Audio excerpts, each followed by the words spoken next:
وما أمروا إلا ليعبدوا الله مخلصين له الدين. Jadi ada pertanyaan dari Bapak kita, Masya Allah, Alhamdulillah. Katanya apakah hadits atau Quran yang berbunyi man arafa rabbahu arafa nafsah wa man arafa nafsahu arafa rabbuh. Katanya siapa yang mengenal Robnya, dia akan mengenal dirinya, dan siapa yang mengenal dirinya, dia akan mengenal Robnya. Dia akan mengenal Robnya. Ini sebenarnya Pak, bukan hadis, bukan pula ayat, tapi ini adalah perkataan. Ya, perkataan. Biasanya mereka katakan ini adalah terkait dengan orang kalau ingin mengenal dirinya, maka dia mengenal Allah. Dia kenali Allah yang menciptakan dirinya. Dan siapa yang ingin mengenal dirinya, siapa yang ingin mengenal Allah, hendaklah dia mengenal dirinya. Ini sebenarnya perkataan, iya. Tujuan utamanya adalah supaya bagaimana seorang itu pertama ma'rifatullah, mengenal Allah Subhanahu wa taala. Dan sudah dimaklumi arahan dari perkataan ini bisa saja baik, bisa saja tidak baik. Yang pertama, potongan pertama, siapa yang ingin mengenal Robnya, maka hendaklah dia mengenal dirinya. Untuk mengenal Allah itu kan ada dua dalil. Ada dalil syariah, ada dalil kauniyah. Yang disebutkan dalam perkataan itu Pak, dalil kauniyah namanya. Dalil syariah, maksudnya kita baca Quran, ada nama-nama Allah, misalnya kita baca Al-Fatihah. Bismillahirrahmanirrahim, dengan nama Allah, oh ada Allah. Ada Rahman, ada Ar-Rahim. Itu namanya ayat syariah, diturunkan dari langit. Yang kedua, ayat kauniyah. Ayat kauniyah ini ayat alam semesta. Dengan melihat alam ini, kita akan mengenal pencipta alam ini. Pasti ada yang menciptanya. Dengan mengenal diri kita akan ada dalam Al-Quran, wa fi anfusikum afala tubsirun. Pada diri kalian, tidaklah kalian melihat.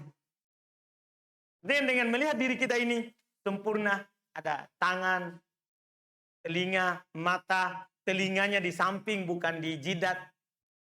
Ya, matanya di sini bukan ya di kepala di bagian atas.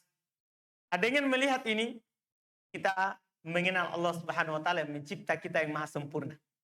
Yang maha sempurna. Nah, kalau itu potongan pertama yang diinginkan, banyak dalil pendukungnya. Memang kita dianjurkan untuk melihat ayat kauniyah dan ayat syariah supaya kita mengenal pencipta kita yang kita sembah. Yang kita sembah. Yaitu seorang itu akan mengenal Robnya dengan melihat dirinya yang sempurna. Nah, potongan kedua, siapa yang mengenal dirinya, dia akan mengenal Robnya. Itu tadi, siapa yang melihat dirinya, dia akan mengenal Robnya. Kebalikannya, siapa yang mau mengenal Robnya, ya ini kata mirip, cuman dibalik saja. Dibalik saja. Cuman biasanya yang potongan kalau mau kenal Allah, kenali dulu dirimu, ini agak sulit. Kalau mau kenal Allah, kenali dirimu. Kalau mau kenali dirimu, kenali Allah. Ini yang kedua juga ini. Nanti kajiannya sebenarnya berputar-putar. Berputar-putar. Inti penekanannya, bagaimana kita mengenal Allah sebenarnya. Bagaimana kita mengenal Allah. Hanya saja Pak saya tambahkan. Sebenarnya ada 3 yang wajib kita kenal, yang pada dasarnya akan kembali kepada mengenal Allah. Ini hanya fokus pada satu. Lihat diri, kamu kenal Allah. Kenali Allah, kamu kenali dirimu. untuk mengenal Allah, kalau yang tadi ayat kauniyah mudah. Tapi untuk mengenal Allah ini kita perlu dua yang kita kenal. Tidak cukup diri kita. Yaitu kita harus tambah kenal agama Islam dan kenal Nabi Muhammad SAW. Kadang orang hanya fokus, lihat alam semesta. Lihat dirimu. Kamu akan kenal Allah. Betul, ini adalah alat. Kalau kita pahami baik-baik, kita akan kenal Allah. Seperti perkataan orang Arab Badui, adanya kotoran onta, berarti ada ontanya.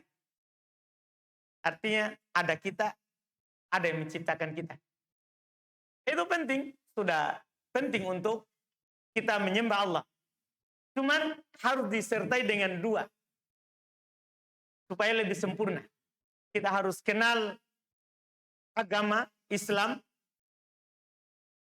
Karena Allah yang turunkan. Kalau kita tidak kenal agama, menghayal kalau kita mau beribadah kepada Allah.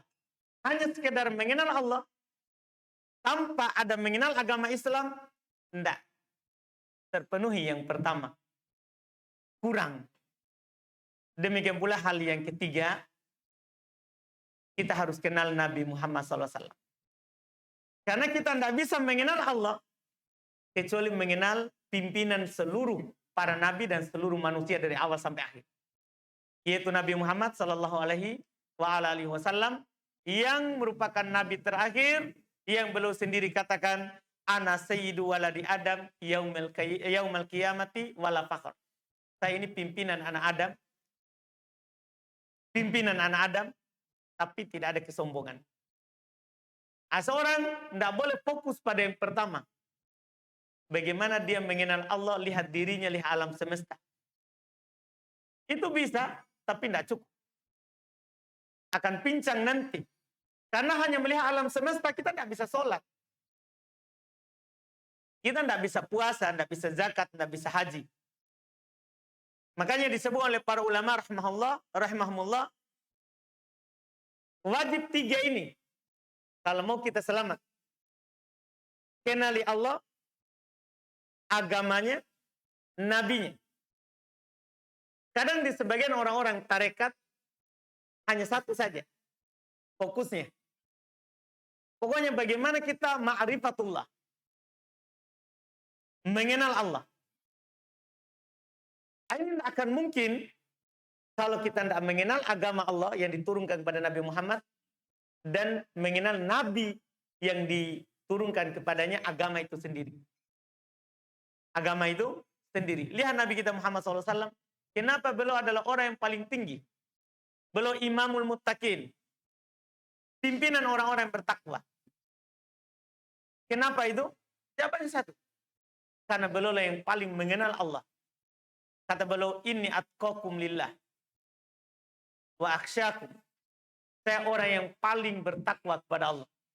Dan yang paling takutnya kepada Allah Subhanahu wa ta'ala. Ini cuma saya kasih faedah. Perkataan itu tadi bukan hadis. Karena kita tanya apakah itu hadis. Bukan. Itu hanya perkataan orang-orang bijak. Yang dorongannya adalah supaya kita mengenal Allah. Mengenal Allah Subhanahu wa ta'ala. Wallahualam. Jangan lupa subscribe, like, dan share.